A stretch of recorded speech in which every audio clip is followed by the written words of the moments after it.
Hey, what's up? I'm Isa and I'm the product designer here at OpenSauced. Now, I want to show you a new feature that we just shipped, which is lists. With lists, you're going to be able to create lists of contributors and get insights into their activity. So for example, if you're a maintainer, you might want to create a list for your core team members. And that's exactly what I'm going to do right now to show you how to create a new list. I'm going to create a list from OpenSauced core team members. So I'm going to name it core team. And if you want to quickly try out this feature, you can use the import from GitHub feature. This is going to create a list from the people that you follow on GitHub, so you're going to be able to just test out this feature real quick. But right now we're going to try and use the Explore Contributors option.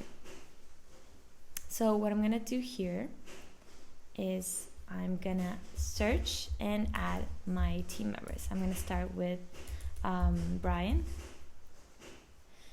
with Brandon, of course Becca, Sunday, Nick,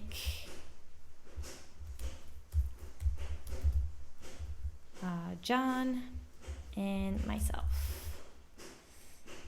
Oops, my bad. There you go. Now that I have these 7 people selected, I'm going to add them to my list. And I'm going to be able to go to list. We're going to wait here for just a second. And now I'm going to get this dashboard just full of insights. I'm going to be able to see how many commits this team has made in the last 3 days. I'm going to be able to see how many active, new, and alumni contributors we have. In this case, it's loading, but for this team, all of the 7 contributors in this list seem to be active contributors. And this chart down here is going to give us a better idea of the activity for the team. So as you can see, Brandon has been staying pretty active. We are working on a new release, as you can tell.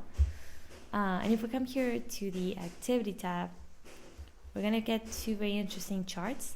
Here on the left, you're going to be able to see a ranking of who's most active within the team. So you can see that Nick, Brandon, and Sunday have been staying pretty busy. And here on the right, you're going to be able to see a breakdown of all the repositories that the team has been collaborating with. So of course, OpenSauced is going to show up here, but also, for example, Virtual Coffee, which is Becca's project, and Alalog.js, which is Brandon's project, are also going to show up here because they have been contributing to them as well. So if we come down here into the OpenSauced app repo, we're going to see a breakdown of the contributions for each one of the team members. You're also going to be able to filter this out by month, 30 days, and 7 days. And if we come to the contributors tab, you're going to be able to see a table with more specific information for each member of the team. And you're going to be able to go see their profiles on OpenSauced to get even more insights and more information on their activity. And that's it for this list walkthrough. I hope you guys enjoyed it and want to try out the feature. And yeah, stay saucy.